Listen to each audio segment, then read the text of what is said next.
നമ്മൾ ഇന്ത്യക്കാരും യൂറോപ്യൻസും ഫുഡിലുള്ള മെയിൻ മാറ്റം എന്നുള്ളത് നമ്മളെ മസാലകൾ തന്നെയാണ്.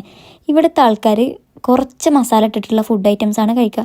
അതായത് മീറ്റ് ഒക്കെ വേവിക്കുകയാണെന്നുണ്ടെങ്കിൽ ഒരു ഒന്ന് ബട്ടറിൽ കുരുമുളക് പൊടിയും ഉപ്പും ഇട്ടിട്ടാണ് വേവിക്കുക.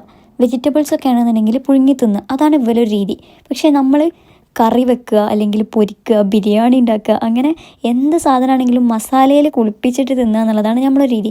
ഇവിടുത്തെ ആൾക്കാർ എല്ലാം ഒരു റോ ടേസ്റ്റിൽ കഴിക്കും, നമ്മളെല്ലാം മസാല ടേസ്റ്റിൽ കഴിക്കും. അതാണ് ഒരു ഡിഫറൻസ്.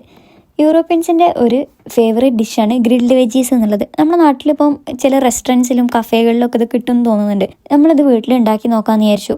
ഇവിടെ ഇവരിത് ഗ്രില്ല് ചെയ്യുമ്പോൾ എന്താ ചെയ്യുക വെച്ചാൽ വെജിറ്റബിൾസ് നേരെ ഗ്രില്ല് ചെയ്യുക, മാരിനേഷനൊന്നുമില്ല. അപ്പം നമ്മൾക്കാണെങ്കിൽ കുറച്ച് മസാലപ്പൊടി ഇട്ടിട്ടില്ലെങ്കിൽ അങ്ങോട്ട് ദഹിക്കൂല. കുറച്ച് കുരുമുളക് പൊടിയും ഉപ്പും ഓയിലും സോയാ സോസ്, ടൊമാറ്റോ സോസ്, കുറച്ച് നാരങ്ങ നീരൊക്കെ ഉറ്റിച്ച് മാരിനേഷൻ ചെയ്തതിന് ശേഷം നമ്മൾ ഈ വെജിറ്റബിൾസ് ഒന്ന് ഗ്രില്ല് ചെയ്തു.